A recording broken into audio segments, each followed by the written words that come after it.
தற்போது திருச்சியில் தமிழக முதலமைச்சர் எடப்பாடி பழனிசாமி பேசி வருகிறார். நேரலையை பார்க்கலாம். கபடி போட்டி துவங்குகின்றதை பற்றி நம்முடைய அமைச்சர் சிவபதி அவர்களுக்கு குறிப்பிட்டார்கள்.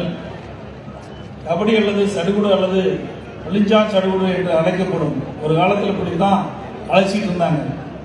அதாவது கைப்பிடி கபடி இது தெற்கு ஆசிய நாடுகளில் பரவலாக விளையாடப்படுகிறது. விளையாட்டு தமிழ் குடியின ஆயர்களால் பல காலமாக விளையாடப்படும் தமிழர் விளையாட்டுகளுக்கு ஒன்று. இவ்விளையாட்டு இரு அணிகளுக்கு இடையே நிகழும் ஆட்களை பிடிக்கும் ஒரு போட்டியாக இது உருவாக்கப்பட்டு இது கிராமம் முழுவதும் பரவி இருக்கிறது. எல்லா ஊரிலும் தமிழகத்திலே பட்டி தொட்டி எல்லாம் இருக்கிற ஒரே விளையாட்டு இந்த கபடி விளையாட்டு தான். இது எளிமையான விளையாட்டு. 4 பக்கம் கோடு போட்டா போதும், இந்த விளையாட்டு ஆரம்பிச்சிடலாம். எந்த இடத்துல மைதானம் இருந்தாலும் அந்த இடத்திலே இந்த போட்டியை ஆரம்பிச்சிடலாம். அப்படி தமிழ் மக்கள் எல்லா கிராமத்தில் இருக்கின்ற இளைஞர் பெருமக்கள் இந்த விளையாட்டை விரும்பி இன்றைக்கு பட்டி தொட்டி எங்கும் நடக்கின்ற ஒரு அற்புதமான விளையாட்டு இந்த கபடி விளையாட்டு. அப்படிப்பட்ட விளையாட்டை பொன்மனச்செம்மல் புரட்சித் தலைவர் எம்ஜிஆர் நூற்றாண்டு விழாவிலே இன்றைக்கு அதை பங்கு பெற செய்து அனைவரையும் மகிழ்விக்கிற நிகழ்வாக இன்றைக்கு நடைபெற்றுக் கொண்டிருக்கிறது. ஜல்லிக்கட்டிற்கு ஏறு தழுவுதல் தயாராக முன் ஆயர்கள் செய்யும் பயிற்சியே கபடி என்ற பெயரால் பல காலமாக விளையாட்டு வருகிறது. எதிரணிக்கு செல்லும் வீரர் மாட்டை போல் கருதப்படுவார். அவ்வீரரை தொட விடாமல் மடக்கி பிடித்து மாட்டை முட்ட விடாமல் அடக்குவதற்கு சமமாகும். மூச்சு விடாமல் கபடி கபடி என்று சொல்லிக்கொண்டு எதிராளியை தொட்டுவிட்டு அகப்படாமல் திரும்பி வர வேண்டும். அகப்பட்டால் சென்றவர் ஆட்டம் இழப்பார். அப்படிப்பட்ட ஒரு அருமையான விளையாட்டு. இந்த விளையாட்டுக்கு நல்ல உடல் வலிமை வேணும். அப்படி உடல் வலிமை இருந்தால்தான் இந்த விளையாட்டு வீரர்கள் அதை சாதனை படைக்க முடியும். தம் அணிக்கு திரும்ப முன் கபடி கபடி என்று பாட்டை நிறுத்தினாலும் ஆட்டம் இழந்து விடுவார். சடுகுடு உலகக்கோப்பை முதலாக 2004ஆம் ஆண்டில் ஆடப்பட்டது. பின்னர் 2007, 2010ஆம் ஆண்டிலும் 2013ஆம் ஆண்டிலும் ஆடப்பட்டன. இதுவரை இந்தியாவிலேயே வெல்லப்படாத உலகக்கோப்பை வகையராக இது வந்து வருகிறது.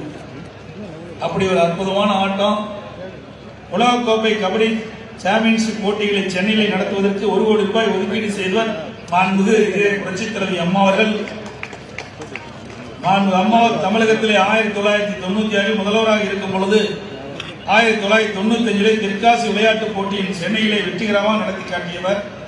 2011, 2010ஆம் ஆண்டு பொற்கால ஆட்சியில் தமிழகம் அனைத்து ஊராட்சிகளும் விளையாட்டினை மேம்படுத்தும் விதத்தில் 10 மாவட்டங்களில் 1.50 கோடியில் பல்நோக்கு விளையாட்டு அரங்கங்கள், 62 லட்சம் செலவில் ஒவ்வொரு மாவட்டத்திலும் கிராமம் ஒன்றில் கிராம விளையாட்டு மையம் அமைத்தல், அனைத்து விளையாட்டுகளிலும் பயிற்சி அளித்தபடி கூடுதலாக 79 பயிற்றுநர்கள், 5.4 கோடி ரூபாய் செலவில் அரியலூர், நாமக்கல், சிவகங்கை, தேனி, பெரம்பலூர் மற்றும் தூத்துக்குடி ஆகிய இடங்களில் புதிய விளையாட்டு விடுதி கட்டிடங்கள், ஒலிம்பிக் தங்கம் வெல்வதற்கு பரிசு தொகையாக வழங்கப்பட்டிருந்த 1 கோடி ரூபாயை 2 கோடி ரூபாய் உயர்த்தி வழங்கியவர் இதய புரட்சித் தலைவி அம்மா அவர்கள்.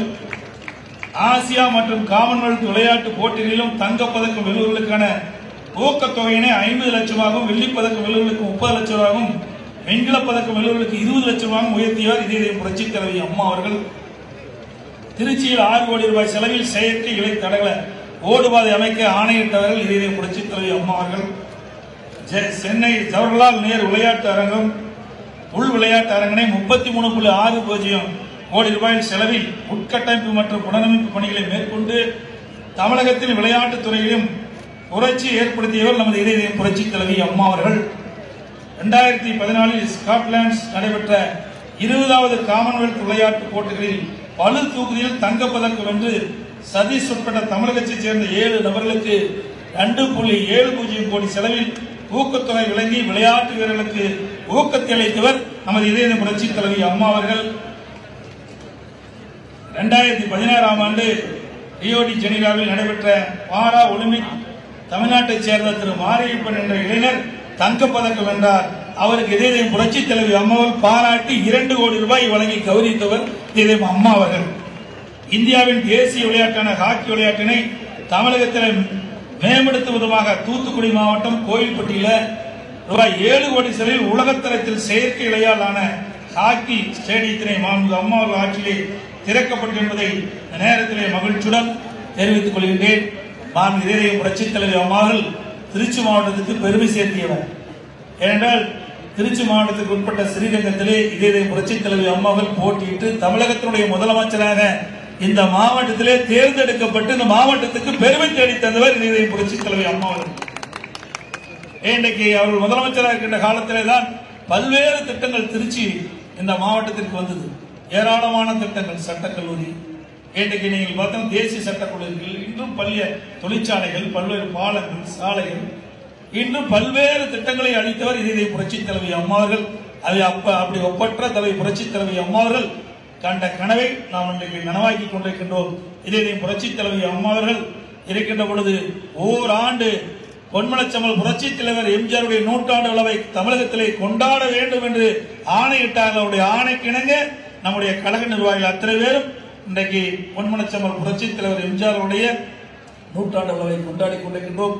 அதன் தொடர்ச்சியாகத்தான் இங்கே இந்த மைதானத்திலே இன்றைக்கு அகில இந்திய கபடி போட்டியை கிட்டத்தட்ட 58 டீம் 29 மாநிலத்திலிருந்து வருகிறது 1200 வீரர்கள் பங்கு பெற்றிருக்கின்ற இந்த நிகழ்ச்சியை நான் பெருமையோடு சொல்லி விடைபெறுகின்றேன். நன்றி. திருச்சியில் கபடி போட்டியை தொடங்கி வைத்து முதல்வர் பேசி வருகிறார். தமிழகத்தின் அனைத்து பகுதிகளிலும் கபடி விளையாட்டு பரவி வருகிறது என்றும் கபடி விளையாட்டை பெருமைப்படுத்தியும் முதலமைச்சர் பேசி வந்ததன் முக்கியத்துவத்தை பின்னர் வரும் செய்திகளில் பார்க்கலாம்.